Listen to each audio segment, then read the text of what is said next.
A billionaire CEO in a red dress publicly humiliated a poor mechanic and ordered his rusted Mustang removed from her luxury car event. But seconds before the tow truck pulled it away, an old woman stepped through the crowd and revealed the truth. The junk car was a lost Shelby prototype worth millions. What shocked everyone even more? The mechanic refused to sell it. Because for him, the car wasn't about money. It was the last broken thing in his life he still believed could be saved.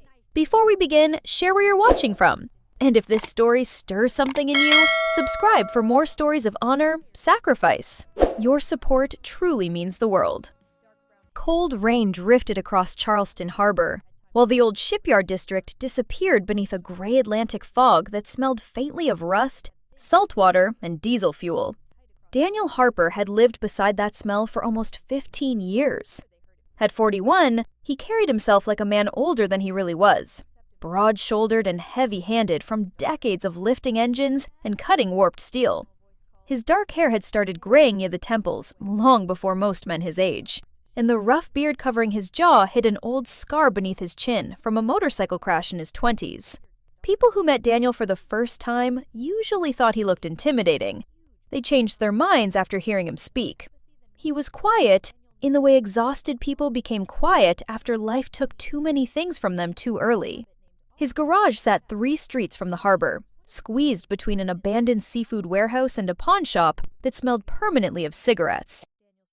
The sign above the garage door read, "Harper Restoration and Repair," though the word restoration had almost peeled away completely from years of humidity. Inside, a golden retriever named Murphy slept beside an old oil heater. Murphy was nearly 12 years old now. His fur faded pale around the face, hips stiff whenever he stood. Daniel had found him years earlier, wandering near the marina with a fishing hook lodged in his paw. Since then, the dog followed him everywhere in slow silence, as if both of them understood abandonment too well to ask questions about it. Daniel wiped grease from his hands and looked at the clock above the workbench. 6:14 a.m. Too early for customers. Too late to sleep again. The garage office still held traces of Sarah. Not obvious things. No photographs hanging dramatically on walls. No shrine to grief. Just small remnants that survived because Daniel never found the strength to throw them away. A ceramic coffee mug with chipped blue paint. A cardigan folded over the back of an old chair. Her handwriting on a faded grocery list pinned near the register. Sarah Harper had been the opposite of Daniel in almost every visible way. Tall and slim, with copper-red hair that curled wildly whenever Charleston got humid. She laughed loudly, argued passionately, forgave too easily, and believed broken things deserved second chances long before Daniel ever did. She taught literature at a community college and used to bring stray furniture home from yard sales because she felt bad for it. Daniel used to complain about it constantly. Now he repaired old furniture for extra income because touching ruined wood reminded him of her. Cancer had changed him slowly, then all at once. Before Sarah got sick, Daniel joked easily, trusted people more, answered phone calls without staring at the screen first. After 6 months of hospitals and debt collectors, and watching the strongest person he knew disappear pound by pound beneath white hospital sheets, something inside him hardened permanently. Not anger, something quieter, something colder. Murphy lifted his head when Daniel grabbed his jacket. "You guarding the place?" Daniel muttered. The dog wagged his tail once without standing. Outside, rain tapped softly against the windshield of Daniel's faded blue Ford truck as he drove toward the Northside Estates, where the liquidation auction was being held. Wealthy people in Charleston liked pretending old money lasted forever until banks proved otherwise. The Ashcombe estate sat on 12 acres overlooking the water, hidden behind iron gates and oak trees draped in Spanish moss. Half the mansion windows were boarded shut already. Workers moved furniture through the front doors, while auction staff arranged tables beneath white tents. Daniel hated places like this. Too polished, too quiet. Like nobody inside ever touched anything real. A heavy-set auctioneer named Leonard Briggs stood near the entrance, smoking a cigar beneath the awning. Leonard was in his late 50s, with thinning silver hair slicked tightly against his scalp, and a face permanently red from bourbon and sun exposure. He recognized Daniel immediately. Well, hell, Leonard grunted. Didn't expect to see you here. Looking for tools, Daniel lied. Everybody says that before they spend money they don't have. Daniel shrugged. Leonard studied him a second longer before lowering his voice. Most of the good stuff's gone already. Family sold off the valuable cars last month. Daniel nodded without caring much. Rich families always hid the truly valuable things before public auctions started. Inside the estate garage building, rain hammered the metal roof hard enough to drown conversation. Rows of useless junk filled the space. Cracked leather chairs, broken chandeliers, rotten cabinets, rusted gardening equipment. Daniel moved slowly through the clutter, with his hands buried inside his jacket pockets. Then he saw it, buried beneath dusty tarps in the far corner. Long hood, fastback body, almost entirely consumed by rust. Most people would have walked past without stopping. The Mustang looked dead. Tires melted flat into concrete. Windows shattered. Interior gutted completely. Saltwater corrosion had eaten through entire sections of the body. Daniel crouched beside the front wheel well quietly. Something felt wrong about it. Or right. He pulled the tarp back farther. His eyes narrowed. Then he saw the chassis stamp beneath layers of grime. Everything inside him went still. No damn way, he whispered. Behind him, two antique dealers laughed while examining a cracked piano. That thing's scrap, one of them said, noticing Daniel. You planning to build a boat anchor? Daniel ignored him. His heartbeat had started climbing now. Slow, heavy, the way it used to before bad decisions. Or life-changing ones. He wiped dirt from the number again carefully. 1967, Shelby GT 500. Not tribute. Not replica. Real. Or what was left of one. A younger man wearing a gray banker's coat walked over beside him. Clean haircut, expensive shoes. Probably early 30s. You actually interested in that? The man asked. Daniel stood slowly. Maybe. The man laughed softly. You'd spend more fixing it than it'll ever be worth. Daniel looked back at the car. Maybe. But he recognized something in it immediately. Not value, not money. Survival. The Mustang looked exactly how grief felt after enough years passed. Hollowed out. Forgotten. Left somewhere dark long enough for people to stop believing it ever mattered. Leonard's voice echoed across the garage. Lot 72! Rusted Mustang shell! No documentation! Probably fit for recycling! Scattered laughter answered him. Opening at 500! Silence. Nobody raised a hand. Rain pounded harder overhead. Daniel stared at the car one more second before lifting his hand quietly. 500. By the time Daniel Harper crossed into Palm Beach 3 weeks later, the Mustang still looked like something dragged out of a flooded graveyard. The body had been stripped further since the auction. Rusted panels removed, broken chrome stacked in labeled boxes. The interior remained empty except for exposed metal and decades of dust trapped beneath the floor pan. Daniel had spent every night after work cleaning the frame inch by inch beneath the yellow garage lights, while Murphy slept nearby beside the heater. He still hadn't told anyone what he suspected the car might truly be. Not because he feared people stealing it, because speaking hope out loud felt dangerous now. The trailer rattled behind his truck as he pulled into the service entrance of the Sinclair Grand Exhibition, one of the largest luxury automotive showcases on the East Coast. Even from outside the gates, Daniel could see money everywhere. White marble fountains, imported palm trees, valets in black uniforms moving silently beneath strings of gold lighting. Every vehicle arriving looked surgically polished, untouched by weather or actual roads. A security guard stepped toward the truck holding a digital tablet. He was young, maybe 25, square-jawed with military posture and nervous eyes trying too hard to look authoritative. Name? He asked. Daniel Harper, mechanical support crew. The guard glanced at the trailer and frowned. That vehicle part of the exhibition? No. Good, the guard muttered before waving him through. Daniel almost smiled. Inside the loading area, mechanics and assistants moved between rows of exotic cars, worth more than entire neighborhoods back in Charleston. Ferraris, Aston Martins, vintage Porsches restored so perfectly they no longer looked real. Men in tailored suits hovered around them, holding champagne glasses they barely drank from. Daniel parked near the rear service corridor and climbed out slowly, joints stiff from the 6-hour drive. Then he saw her. Vivian Sinclair descended the marble staircase near the central pavilion with the kind of presence that forced people to straighten unconsciously when she passed. At 34, she had built Sinclair Motors into one of the most influential luxury automotive companies in the country, after inheriting it from her father 6 years earlier. Most people in her industry underestimated her at first because she was beautiful.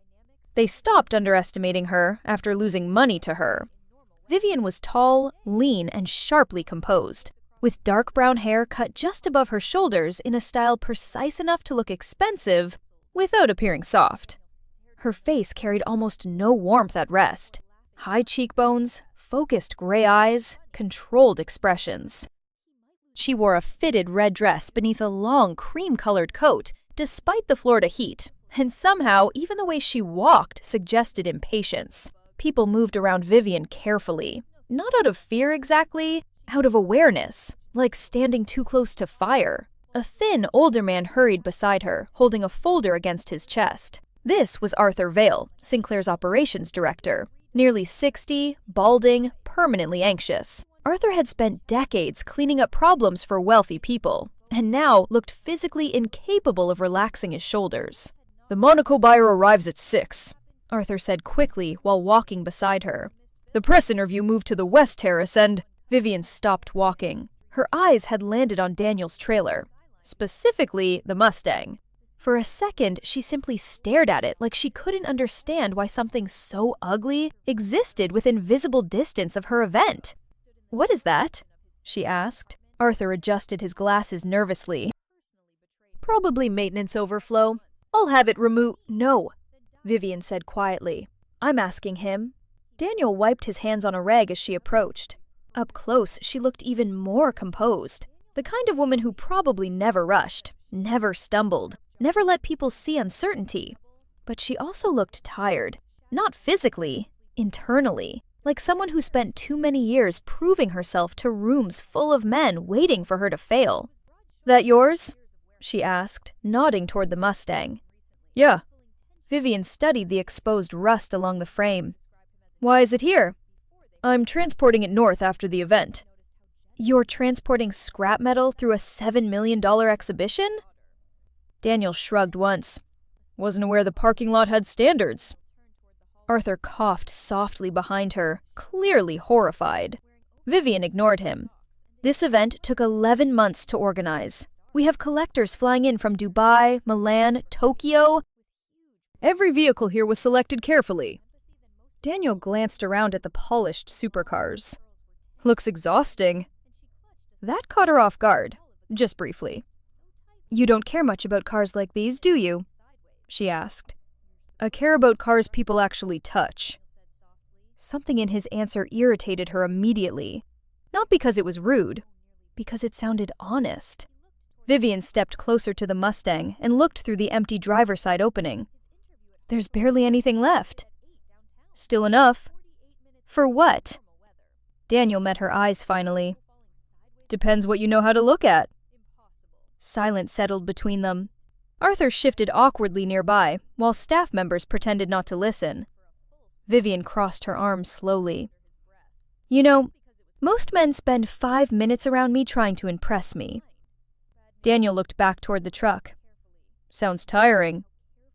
Again that irritation, sharp now, because he wasn't reacting correctly. Vivian had spent most of her adult life controlling conversations through presence alone. Wealth did that. Beauty helped.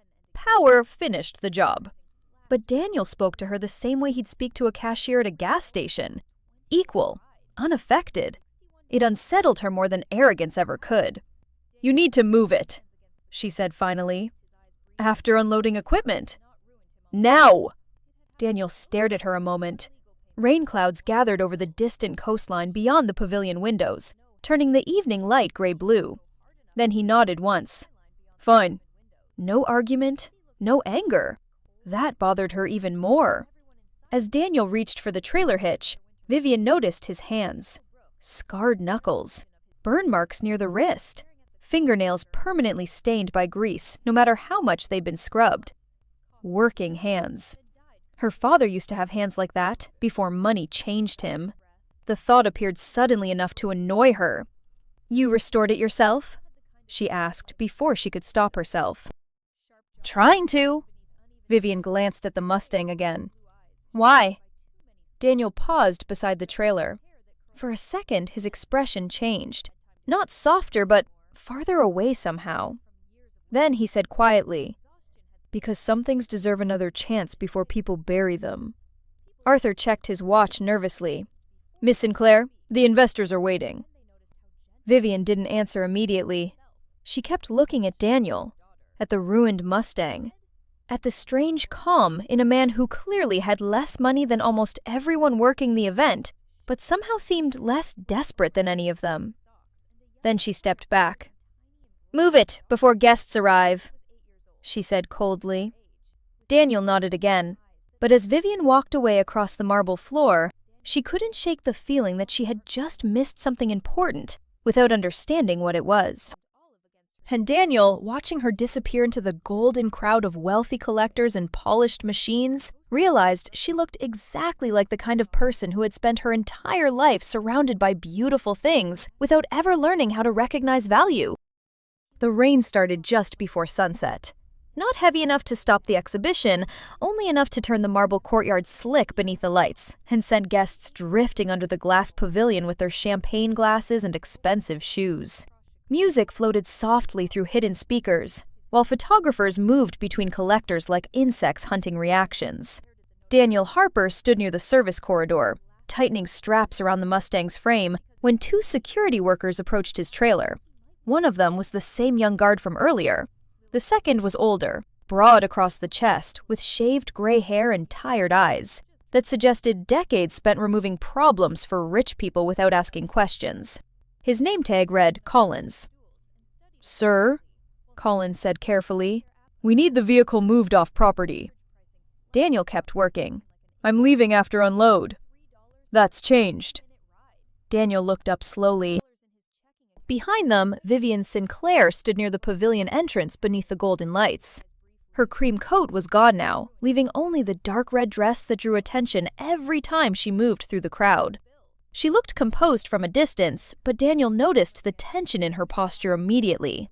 Arms crossed tighter than before, jaw set. "She's serious?" Daniel asked. Collins glanced back toward Vivian before lowering his voice slightly. "Look, man, between us, I don't care about the car, but she wants the loading area clean before the investors walk through." Daniel wiped rainwater from his forehead with the back of his hand. "Then she can wait 10 minutes. The younger guard shifted uncomfortably. "Sir—" "No," Vivian interrupted as she approached. "He can move it now." The surrounding conversation softened immediately. Wealthy people loved conflict, as long as it happened to someone else. Vivian stopped several feet away from Daniel and looked directly at the Mustang again, her expression unreadable beneath the reflections of rain and light. "You ignored my instruction," she said. "I was working." "You were told to remove it." Daniel looked at her for a long moment before answering. "You always talk to people like employees, even when they aren't?" Arthur Vale appeared behind Vivian, carrying an umbrella neither of them used. His face already looked exhausted. "Miss Sinclair," Arthur murmured quietly, "the Barrett investors just arrived." "Then they can admire the view while I solve this." Daniel almost laughed at that, not because it was funny, because she genuinely believed everything could be solved through authority. Vivian noticed the expression immediately. "Something amusing?" "You keep calling it a problem," Daniel replied. "It's a car. It's a rusted shell sitting beside vehicles worth tens of millions. And perception matters." Daniel looked around slowly at the spotless Ferraris and polished Bugattis, reflecting chandelier light like museum sculptures. Then he looked back at Vivian. That all this is? He asked quietly. Perception? Something in his tone landed harder than she expected. Before Vivian could answer, a voice suddenly cut through the rain behind the crowd. Who owns the Mustang? The conversation stopped almost instantly. An elderly woman stepped into the pavilion entrance, holding a black cane beneath one arm. She was probably in her early 70s, tall despite age, with silver white hair pulled tightly into a low knot behind her neck. Her face carried deep lines earned honestly rather than hidden surgically. Margaret Hale had once been the most respected automotive historian in America before disappearing from public life nearly a decade earlier after a stroke nearly killed her during a live television interview. Even now, people recognized her immediately. Margaret moved slowly, but with absolute certainty. The kind of presence built from spending 40 years telling powerful men when they were wrong. Arthur blinked in shock. My God. Vivian straightened instantly. Miss Hale? Margaret ignored her completely. Her pale blue eyes had locked onto the Mustang. Move, she said simply. Nobody argued. Daniel stepped aside as Margaret approached the trailer. Rain tapped softly against the metal roof, while dozens of wealthy guests quietly watched an old woman inspect what they'd spent the last hour mocking. Margaret crouched carefully beside the exposed frame. Her fingers traced the chassis stamping beneath layers of corrosion. Then she went completely still. Daniel recognized the expression immediately. Recognition. Real recognition. Margaret looked up slowly toward him. Where did you get this? Estate auction in Charleston. How much did you pay? $500. Several people nearby laughed softly at that number. Margaret did not. She stood carefully using her cane and looked directly at Vivian Sinclair for the first time that evening. You ordered this removed? Vivian hesitated. I wasn't aware what it was. Margaret's eyes hardened. Neither are most people. That's why they shouldn't speak so confidently. Silence spread across the pavilion. Even the music suddenly felt distant. Margaret turned back toward the Mustang and rested one hand lightly against the ruined frame. When she spoke again, her voice carried clearly enough for everyone nearby to hear. This is a 1967 Shelby GT 500 experimental prototype, one of 3 hand-built performance test vehicles commissioned before mass production. She paused. The other 2 were destroyed in the 70s. The rain outside seemed louder suddenly. Arthur whispered something under his breath. Daniel said nothing. He already suspected the car mattered. But not like this. Margaret continued quietly. People have been searching for this chassis for over 30 years. Phones came out instantly around the room. Photographers moved closer. The younger security guard stared openly now. Collins removed his cap slowly, like someone standing inside church. Vivian looked back toward the Mustang as if seeing it for the first time. That's impossible, she said. Margaret's expression sharpened immediately. No. Impossible is how quickly people confuse appearance with value. The sentence landed directly between them. Daniel watched Vivian carefully then. For the first time since meeting her, she looked uncertain. Not embarrassed yet. Worse. Human. Arthur stepped closer beside her and whispered urgently, We need to control this before press. Too late. Someone near the back of the pavilion had already uploaded video footage online. Daniel could literally see guests refreshing their phones in real time as clips spread across social media. Vivian Sinclair ordering a rusted Mustang removed from her luxury exhibition, Vivian Sinclair dismissing a missing Shelby prototype as junk. People loved stories about wealthy people being wrong, especially beautiful wealthy people. Margaret turned toward Daniel again. You planning to restore it? Daniel looked back at the car. Rainwater slid down the ruined steel in thin silver lines. Trying to, he answered. Margaret studied him carefully. Good. Don't sell it. A man in a navy tuxedo nearby interrupted suddenly.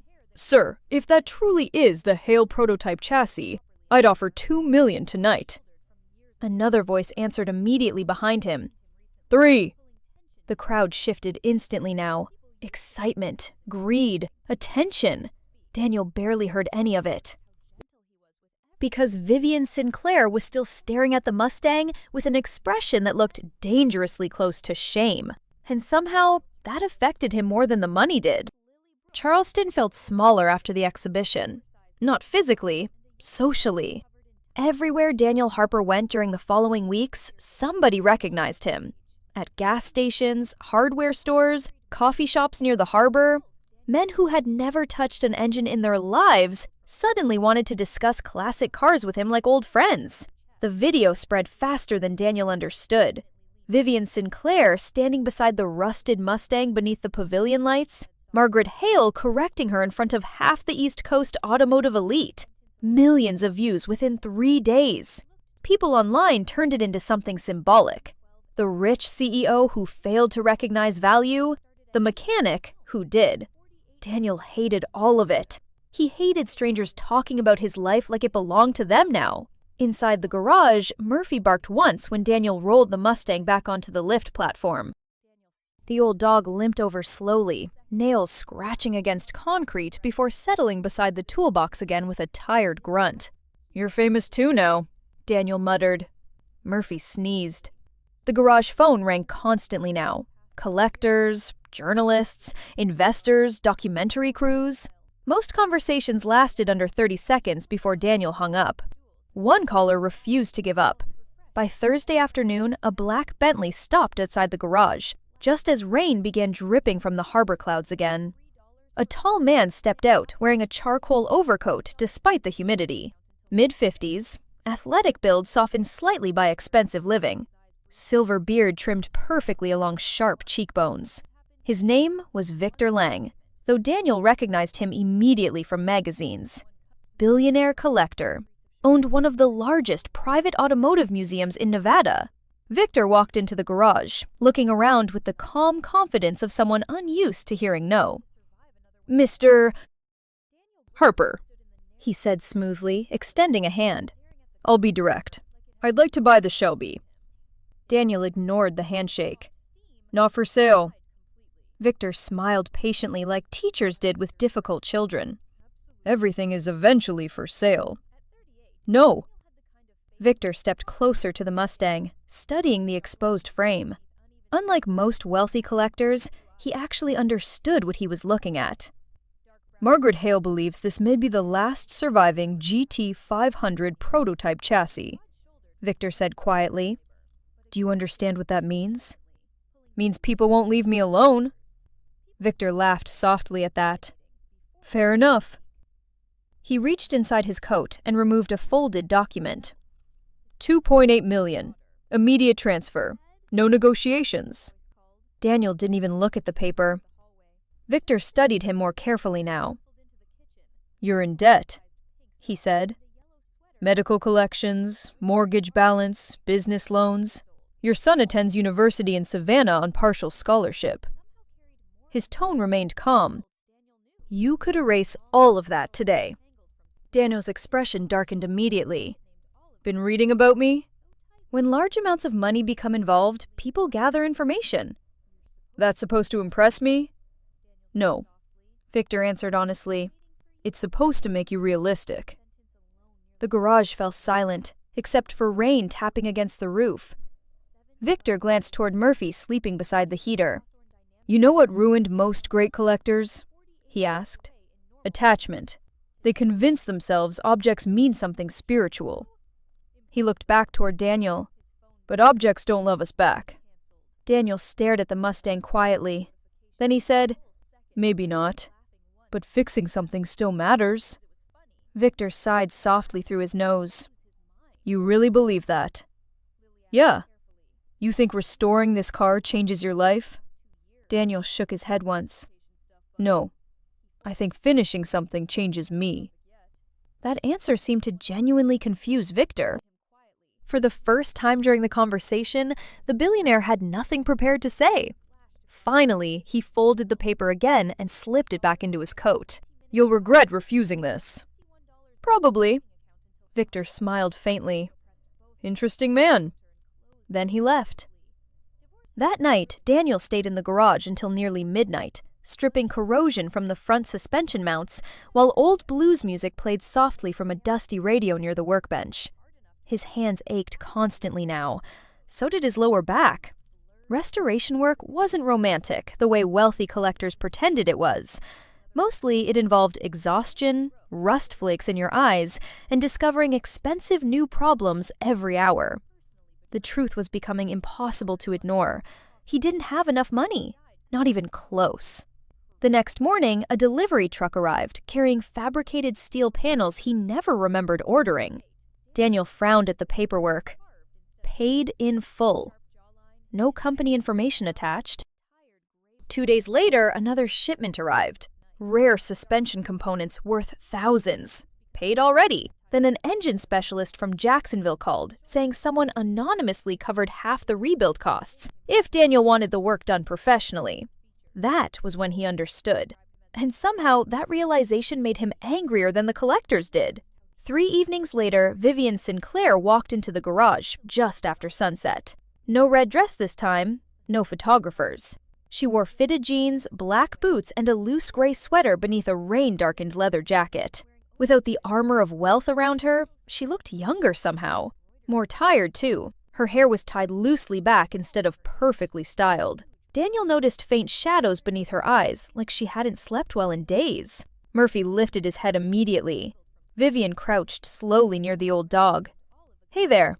Murphy sniffed her hand cautiously before allowing her to scratch behind his ears. He likes you, Daniel said coldly. Bad judge of character. Vivian stood again carefully. You figured it out. Daniel dropped a wrench loudly onto the workbench. You think I'm stupid? No. Then why hide it? Vivian crossed her arms quietly. Because I knew you'd refuse. I am refusing. You already used the parts. Daniel looked away immediately. That was the problem. She was right. The fabricated steel leaning against the wall behind him would have taken months to afford alone. Vivian stepped deeper into the garage slowly, studying the stripped Mustang frame beneath the hanging work lights. It's worse than I thought, she said quietly. Yeah. But you're still doing it. Daniel wiped grease from his hands harder than necessary. Why are you here? Vivian hesitated, then answered honestly. Because I couldn't stop thinking about what Margaret said. Daniel looked at her without speaking. Vivian leaned lightly against the workbench now, gaze fixed on the car. My father taught me something when I was young, she said. He said expensive things matter because people decide they matter. She paused. I believed that for most of my life. And now? Vivian looked around the garage slowly. The rust, the tools, Murphy sleeping again beside the heater, the exhaustion hanging from Daniel's shoulders. Now, I think maybe some things matter before anyone notices them. Daniel let out a quiet breath through his nose. That's supposed to make me forgive you? No. Good. Silence settled between them again. Not comfortable, not hostile either, just honest. Finally, Daniel said quietly, You had no right paying for those parts. Vivian nodded once. I know. I didn't ask for help. I know that too. Then why do it? For the first time since meeting her, Vivian looked genuinely uncertain. Not weak, just unprotected. Because, she said softly, I think this car might be the only thing in your life that's made you look alive again. Daniel stared at her. And the worst part was knowing she wasn't wrong. The Mustang fired for the first time on a cold October morning. Not smoothly, not beautifully. The engine coughed hard enough to shake the entire garage before dying again beneath a cloud of smoke that rolled across the ceiling lights. Murphy barked once from his blanket near the heater, then settled back down like even disappointment required too much energy at his age. Daniel Harper stood motionless beside the open hood, grease smeared across both forearms, exhaustion carved deep beneath his eyes. Over the last year, the restoration had consumed nearly everything he had left to give. Money, sleep, pride, time. Some mornings he woke up already tired.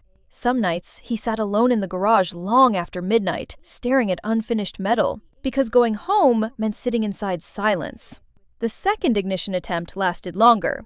The 427 engine roared violently before stabilizing into a deep, uneven growl that vibrated through the concrete floor beneath Daniel's boots.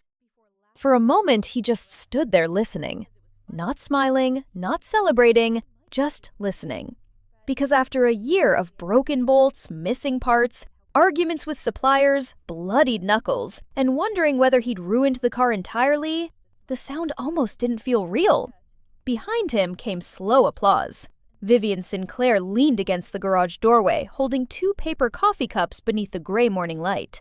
She wore the same dark red coat Daniel remembered from Palm Beach, though now it hung looser against her frame, as if the last year had quietly worn weight from her shoulders.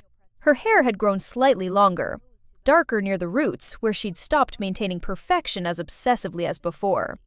"You got it running," she said softly. Daniel shut the hood carefully. "Barely." "But it runs." He accepted the coffee from her without thanking her. That had become normal between them. Over the past year, Vivian started appearing at the garage more often. Sometimes twice a week, sometimes once a month. Never announced. Never with security or assistance anymore. At first, Daniel assumed guilt kept bringing her back. Later, he realized loneliness probably played a larger role. Vivian rarely spoke about her personal life directly, but fragments surfaced over time in unfinished conversations. Her father, Richard Sinclair, had built Sinclair Motors through obsession and humiliation in equal measure. He believed affection weakened people. Vivian grew up learning achievement was the only reliable way to earn attention from him. By 34, she owned more wealth than she could spend in 3 lifetimes and trusted almost nobody. Daniel understood that kind of damage better than he expected to. Vivian stepped closer to the Mustang slowly. The transformation was impossible to ignore now.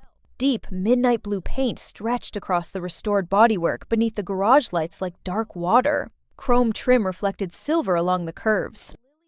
The rebuilt interior still smelled faintly of leather and adhesive. Only the small scar near the rear quarter panel remained untouched, deliberately. Daniel refused to remove it. "Thought you'd fix that part too," Vivian said once. "No," Daniel answered. "Some things should stay visible."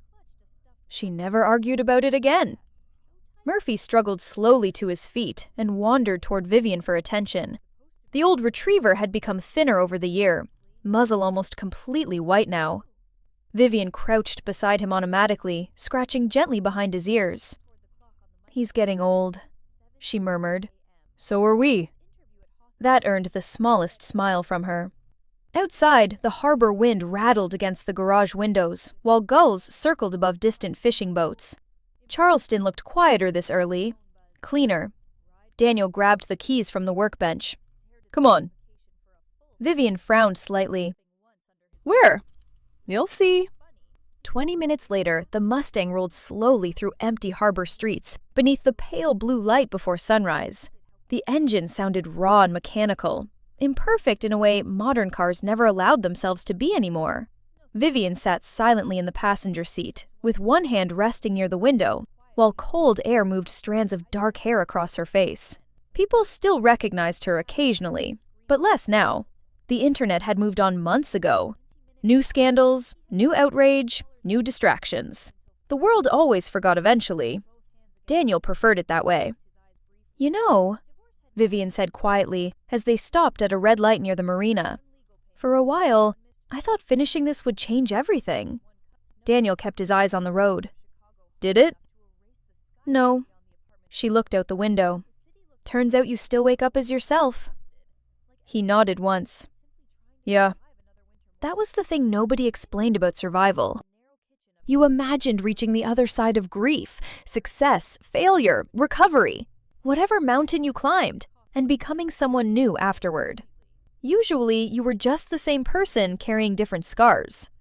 Daniel parked near the old harbor pier, just as the horizon began turning gold. No reporters waited there. No collectors. No investors. Only quiet water moving beneath wooden docks weathered by decades of storms. Vivian stepped out slowly, wrapping her coat tighter against the wind, while Daniel walked around the front of the Mustang. The rising sun reflected softly across the restored paint. For several seconds, neither of them spoke. Then Daniel reached into his pocket and held out a second key. Vivian looked confused. "What's this?" "Yours." She stared at the key without taking it immediately. "Why would you give me this?" Daniel leaned lightly against the Mustang. "Because everybody else disappeared." Vivian looked up at him. He continued quietly. "Collectors stopped calling. Investors got bored. The internet found something new to scream about." He nodded once toward the car. "You didn't leave." The wind moved between them softly. Vivian finally accepted the key carefully, like it weighed more than metal should. "You still got angry," she said. "Yeah." "You still blamed me sometimes." "Probably still do a little." That surprised a laugh out of her. Real this time. Short and tired and human. Then her expression softened again. "I almost had this thing hauled away as garbage." Daniel looked out toward the water. "Most people would have." "But you didn't." "No." He glanced back at her finally. "I knew what it felt like to be mistaken for something already finished." Vivian lowered her eyes after that. Not ashamed anymore, just honest. The sunrise spread slowly across the harbor behind them, washing gold over steel and water and weathered wood. For the first time in years, Daniel realized he wasn't thinking about the debt Sarah left behind. He wasn't replaying hospital rooms in his head. He wasn't wondering whether surviving counted as living. And Vivian, standing beside the car in the cold morning light with tired eyes and wind-blown hair, no longer looked like a woman trying to win every room she entered.